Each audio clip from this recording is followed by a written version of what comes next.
বন্ধুরা, প্রীতি ও শুভেচ্ছা নিন। আজকে আমরা কথা বলবো মানিক বন্দ্যোপাধ্যায়ের ছোট গল্প সরীসৃপ সম্পর্কে। মানিক বন্দ্যোপাধ্যায় সম্ভবত আজ পর্যন্ত বাংলা সাহিত্যের সবচেয়ে শক্তিশালী এবং প্রভাব বিস্তারী কথাসাহিত্যিক। সঙ্গত কারণে তাকে নিয়ে পাঠক, লেখক এবং গবেষকদের মধ্যে বিপুল আগ্রহ বিদ্যমান। লেখক রূপে জীবনের রহস্য অনুসন্ধানের নিরন্তর পথক পরিক্রমায় Manik Bandyopadhyay Freud, Karl Marx ও অস্তিত্ববাদী ভাবনা দ্বারা কম বেশি প্রভাবিত হয়েছেন। তার সরীসৃপ গল্পগ্রন্থের নাম গল্পটি হল সরীসৃপ। এই গল্পের কেন্দ্রীয় নারী চরিত্র চারুদর্শনার 17 বছর বয়সে বিয়ে হয়েছিল একটি ধনী পরিবারে। তার শ্বশুর রামতারণ লক্ষ টাকার বিনিময়ে যে বাড়িটি কেনেন তা মাত্র 30,000 টাকা দেনার দায়ে তারই স্নেহভাজন বনমালীর হাতে ছেড়ে দিতে হয়। এই বনমালীর সঙ্গে অবশ্য চারুর বহুদিনের জানাশোনা। ছেলে পাগল বলে রামতারণ বাবু 15 বছর বয়সী বনমালীকে একসময় চারুর দেখাশোনার দায়িত্ব দিয়েছিলেন। চারুর শ্বশুর রামতারণ প্রতি শনিবার ব্যারাকপুরে আনন্দ ফুর্তি করে বেড়াতেন। রামতারণের অর্ধোন্মাদ পুত্রই ছিল চারুর স্বামী। পুত্রের এই অবস্থার জন্য রামতারণও অনেকাংশে দায়ী। পাগলের বউ এমন রূপবতী, তাই পাড়ার ছেলে ছোকরারা চারুর প্রতি বিশেষ লোভাতুর দৃষ্টি দিত। নানা রকম প্রলোভনেও অবশ্য চারু কখনো বিপথে যায়নি। তবু তার দুর্ভাগ্য আধপাগলা স্বামী তাকে সন্দেহ করত। বনমালী একদিন জোরপূর্বক চারুকে চুম্বন করেছিল। তার ইচ্ছে ছিল চারুকে সম্ভোগ করা, কিন্তু চারুর ব্যক্তিত্ব এবং সততার কারণে সেই অপচেষ্টা রুখে দিতে পেরেছিল। এত আত্মত্যাগ এবং সততা সত্ত্বেও চারু তার স্বামীর সন্দেহবাণ থেকে রক্ষা পায়নি। এর মধ্যে অনেক দিন পেরিয়ে গিয়েছে। চারুর ছোট বোন পরী বিধবা হয়ে নিঃস্ব অবস্থায় চারুদের বাড়িতে আশ্রয় নেয়। এই বিধবা পরীকে, অর্থাৎ চারুর এই ছোট বোন পরীকে, তার শ্বশুর যাবতীয় টাকা পয়সা এবং গয়নাগাটি ওর কাছে যা কিছু ছিল সব কিছু রেখে তাকে বিদায় করে দিয়েছে খালি হাতে।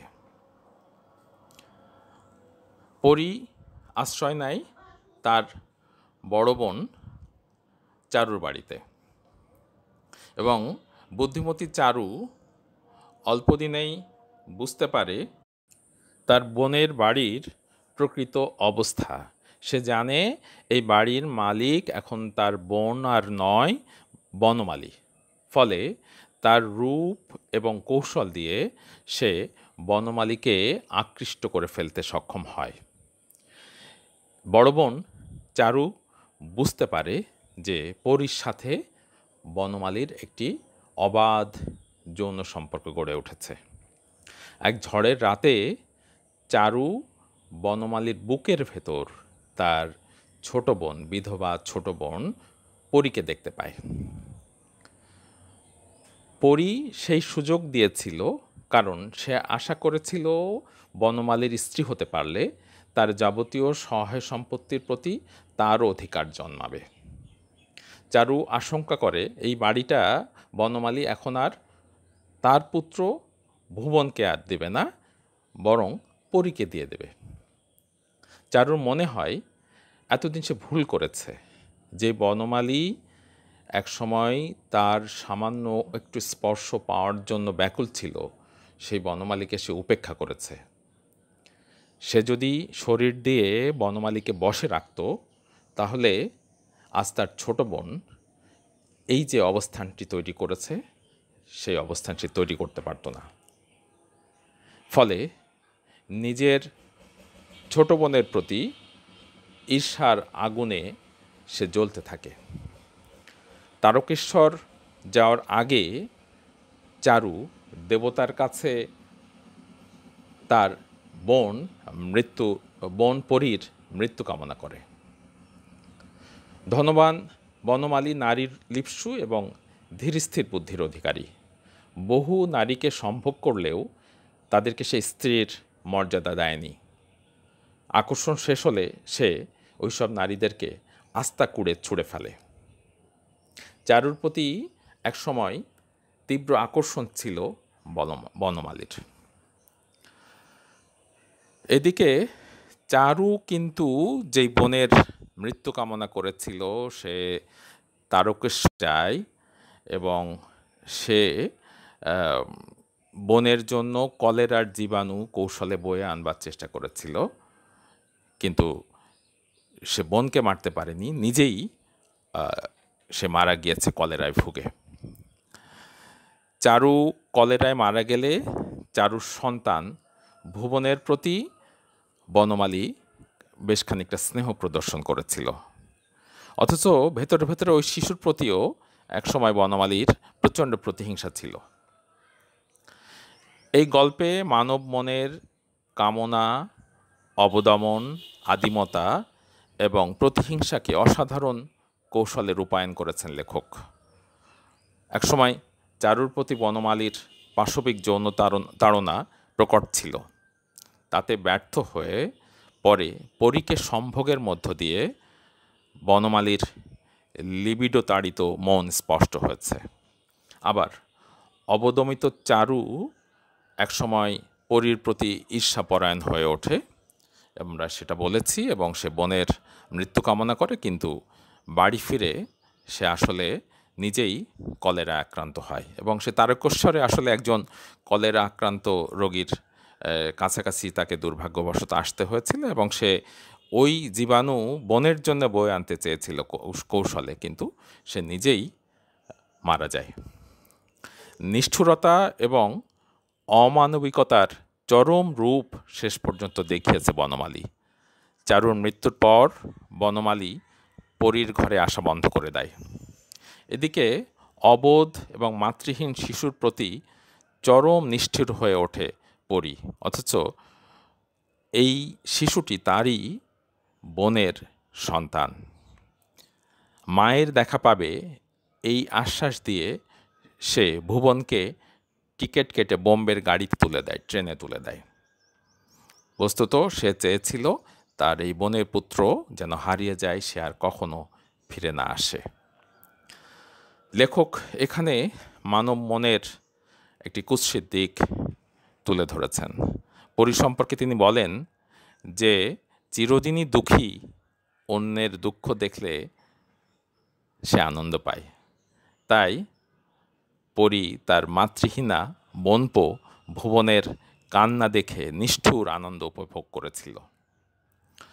পরী নানা কৌশলে নিস্পৃহ বনমালীকে আকৃষ্ট করবার জন্য চেষ্টা চালিয়েছিল। বনমালীর মা হেমলতা এ বিষয়ে বনমালীকে সাবধান করে দেন। এদিকে বনমালীর নিস্পৃহতায় পরীর বুকে আগুন জ্বলতে থাকে, অর্থাৎ বনমালী আর তাকে পাত্তা দিচ্ছে না, তখন সে ভীষণ রকম ক্ষুব্ধ হয়। বনমালী ভুবনের প্রতি বরং বিশেষ স্নেহ দেখাচ্ছিল। সে ভেবেছিল যে এই বাড়িটি তাকে লিখে দিতে পারে। তখনই বনমালী কিন্তু টের পেয়েছিল যে এই ভুবনকে পরী বাইরে রেখে এসেছে, এবং সে জিজ্ঞেস করেছিল, সে যখন বাড়ি ফিরে আসে ভুবনকে রেখে, যে তুমি ভুবনকে কোথায় রেখে এলে, এবং সে কিন্তু বুঝতে পেরেছিল। পরী সত্য গোপন করবার চেষ্টা করে। এরপর থেকে আরও কঠোর এবং নির্মম রূপ দেখা যায় বনমালীর। সে ওপরতলা থেকে পরীকে পাঠিয়ে দেয় চাকরানীদের জন্য বরাদ্দ ঘরের সারিতে। এতে পরী ভীষণ মর্মাহত হয়, কিন্তু আসলে তার কিছুই করবার ছিল না, অর্থাৎ সে রানীর জায়গা থেকে দাসীর জায়গায় সে চলে আসে। রবীন্দ্র পরবর্তী বাংলা কথা সাহিত্যে মানিক এ কারণেই অনন্য এবং অদ্বিতীয় যে তিনি নির্মোহভাবে নিষ্ঠুর নির্মম বাস্তবতাকে তুলে আনেন লেখনীর খাতায়। তার এই শ্রেণীর গল্পে কোনো রোম্যান্টিকতার বা পেলবতার স্পর্শ নেই। উটের গ্রীবার মতো কর্কশ এই মানব জীবনের চিত্র আমাদের বোধ এবং চেতনাকে দারুণভাবে আন্দোলিত করে। আমরা অবাক বিস্ময়ে তাকিয়ে থাকি মানিকের সৃষ্টির দিকে। পৃথিবীর দিকে যখন তাকাই তখনও দেখি একই নিষ্ঠুরতা, একই কদর্যতা। মনে হয় মিথ্যে বা অতিরঞ্জিত কিছুই লেখেননি মানিক। মানুষের জীবন তো এমনই, প্রায় কুৎসিত, কদর্য এবং পাশবিক। এই গল্পে লেখক কেবল আদিম হিংস্রতাকে তুলে ধরে দায়িত্ব শেষ করেননি, সভ্যতার মুখোশ উন্মোচন করে তার প্রকৃত বিকৃত এবং কদাকার চেহারাটি দেখিয়েছেন। মানব মনস্তত্ত্বের এরূপ সাহসী চিত্রায়ন বাংলা সাহিত্যে খুব সহজলভ্য নয়। তিনি যে মানুষের ছবি এখানে এঁকেছেন তার সাথে পশুর পার্থক্য তেমন নেই বললেই চলে। তিনি লিখেছেন মানুষের সঙ্গ ত্যাগ করে পশুরা সুন্দরবনে আশ্রয় নিয়েছে। এই গল্পের ভাষায় সরলতার মধ্যে এক ধরনের ইঙ্গিতধর্মিতা রয়েছে। ব্যঙ্গ ও শ্লেষও ব্যবহৃত হয়েছে দক্ষতার সাথে। সামগ্রিক বিচারে সরীসৃপ আমাদের সাহিত্যের কেবল একটি শিল্পসফল ছোট গল্প নয়, এটি মানিকের এক মাস্টারপিস। তা অনায়াসে বিশ্ব সাহিত্যের শ্রেষ্ঠ গল্পের কাতারে মাথা উঁচু করে দাঁড়াবার যোগ্যতা রাখে। ধন্যবাদ বন্ধুরা, আপনারা আমাদের এই পাঠ এবং বিশ্লেষণ আলোচনা ভালো লাগলে আপনারা শেয়ার দিন এবং আপনাদের অভিমত জানান। আর কোন ধরনের বিষয়ে আলোচনা আপনারা শুনতে চান।